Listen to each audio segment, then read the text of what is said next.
CIA official detailed to the International Terrorism Operations Section at the FBI wondered where the attacks might occur. We will call him John. John recalled the Kuala Lumpur travel of Mihdhar and his associates around the millennium. He searched the CIA's databases for information regarding the travel. On May 15th, he and another official at CIA re-examined many of the old cables from early 2000, including the information that Mihdhar had a U.S. visa and that Hazmi had come to Los Angeles on January 15, 2000. The CIA official who reviewed the cables took no action regarding these cables. She cannot recall this work.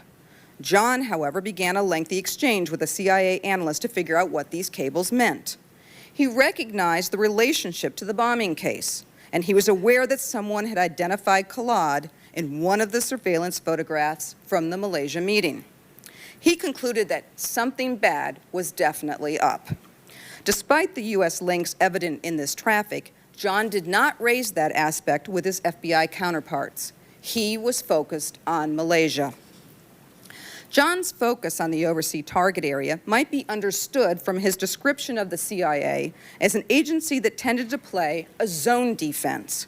In contrast, he said, the FBI tends to play man-to-man. Desk officers at the CIA's bin Laden station did not have cases in the same sense as an FBI agent who worked something beginning to end. Thus, when the trail went cold after the Kuala Lumpur meeting in January 2000, the desk officer moved on to different things. By the time the March 2000 cable arrived with information that one of the travelers had flown to Los Angeles, the case officer was not responsible for following up on that information. While several individuals at the bin Laden station opened the cable when it arrived in March 2000, it was no one's concern, and no action was taken. This section summarizes the performance of individual FBI employees in the Nawaf al-Hazmi and Khalid al-Mihdhar matter. While none of them committed misconduct, we at the Office of the Inspector General believe that several FBI employees did not perform their duties as well as they could have and should have. We address in turn the FBI employees involved in each of the last 5 lost opportunities. In this section, we do not discuss the performance of individual CIA employees. However, we believe that a significant cause of the failures in the sharing of information regarding the al-Hazmi and al-Mihdhar case is attributable to the actions of the CIA employees. It is the responsibility of the CIA Office of Inspector General to assess the accountability of the actions of CIA employees. Employee number 1, name Dwight in this report, actual name Doug Miller. January of 2000, intelligence information was developed about Nawaf al-Hazmi, Khalid al-Mihdhar, and other al-Qaeda operatives meeting in Malaysia. Dwight, an FBI detailee to the Counterterrorism Center's bin Laden unit, read the CIA cables about the Malaysia meeting. The cables indicated that Khalid al-Mihdhar had a U.S. visa and that he listed New York on the visa application as his intended destination. Dwight recognized the significance of this information to the FBI and drafted a Central Intelligence Report to pass this information to the FBI. Unfortunately, his draft Central Intelligence Report was never sent.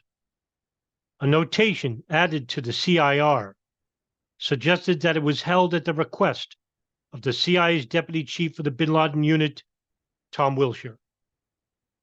Several FBI detailees accessed the Central Intelligence Report, and Dwight inquired about it again 5 days later, asking the Deputy Chief in an email whether it was going to be sent or whether he needed to remake it in some other way. We found no response to his email, and none of the participants, including Dwight and the Deputy Chief, said they remembered this Central Intelligence Report at all. We believe the primary responsibility for the failure to pass this information rests with the CIA. The evidence indicates that the CIA did not provide permission for the Central Intelligence Report to be sent.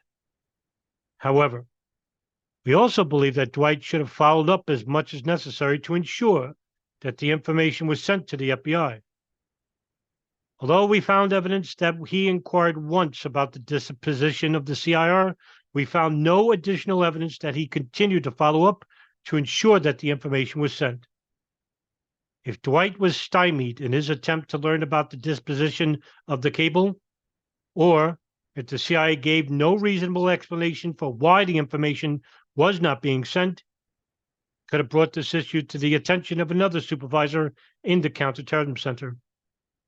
In our view, Dwight took the commendable initiative to draft the Central Intelligence Report to share the information with the FBI, but did not follow through adequately to ensure that it was sent, and the information in the Central Intelligence Report was not provided to the FBI until shortly before the September 11th attacks.